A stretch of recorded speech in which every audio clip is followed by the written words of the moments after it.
Okay, thank you. This is called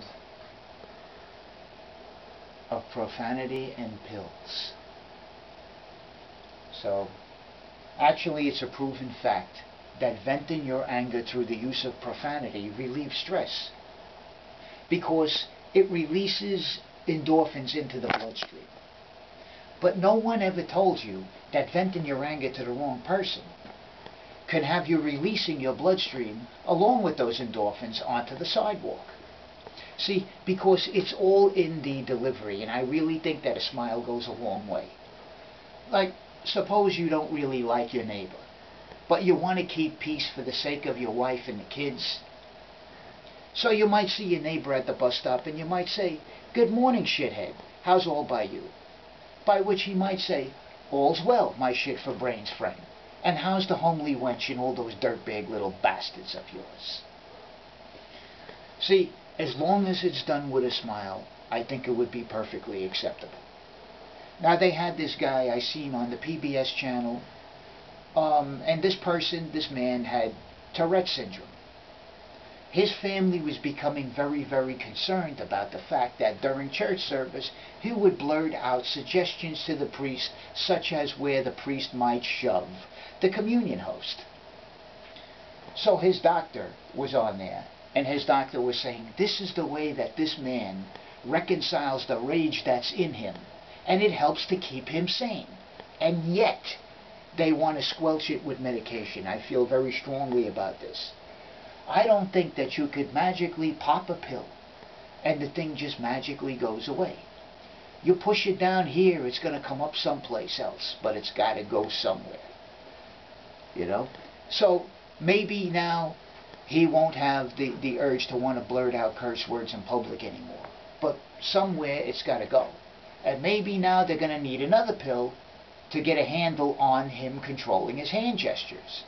You might see him in the mall, and he might say, "Hi, how are you? How's your mom and all of your family? Say hello to her and to all of them. Wish them my regards. Have a nice day now. Bye-bye." It's got to go somewhere. Now they have a magical pill for everything. There's this condition called RLS, restless leg syndrome. Now, all of my life I've been getting nervous body twitches all over the place. Now because somebody gives it a name, a sophisticated title, it becomes a serious medical condition. RLS. Let me ask you something. The other day I was online at the DMV for over an hour, and I had the sudden urge to want to just strangle somebody. Is there a name for that? Or should they call it SUSSIP? The sudden urge to squeeze the shit out of an innocent person.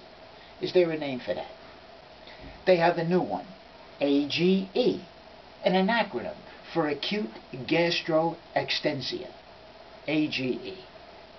Now, if I saw the commercial, you saw the commercial, you would say, all right, you got gas.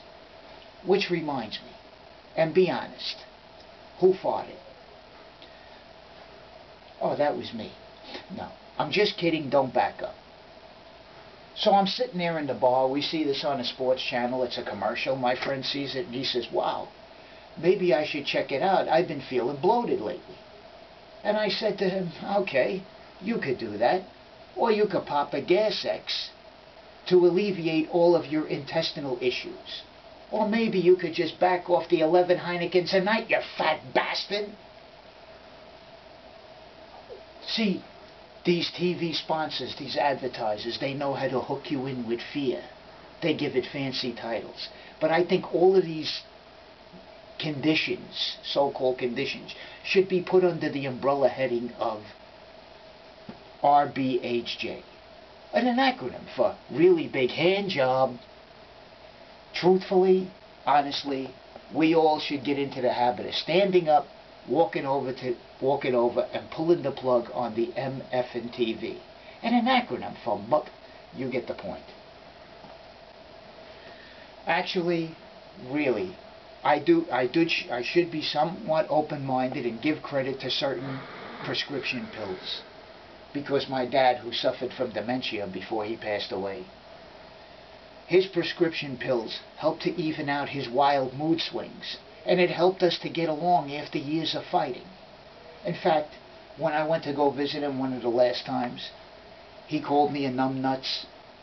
He called me a waste of life. He started chasing me around the table swinging a meat mallet, missing my head by inches. But then he tripped and fell. I helped him up. He thanked me. Already this was a breakthrough. We hugged, we cried. We were finally bonding. And he said that everything was forgiven, even though he thought that I was a big disappointment and in fact a waste of life. And then he said, "Now get the fuck out!" And of course the usual threat that he'd cut me in half and bury me under the front porch. But that goes without saying. But I was so shocked to see how much he had finally calmed down.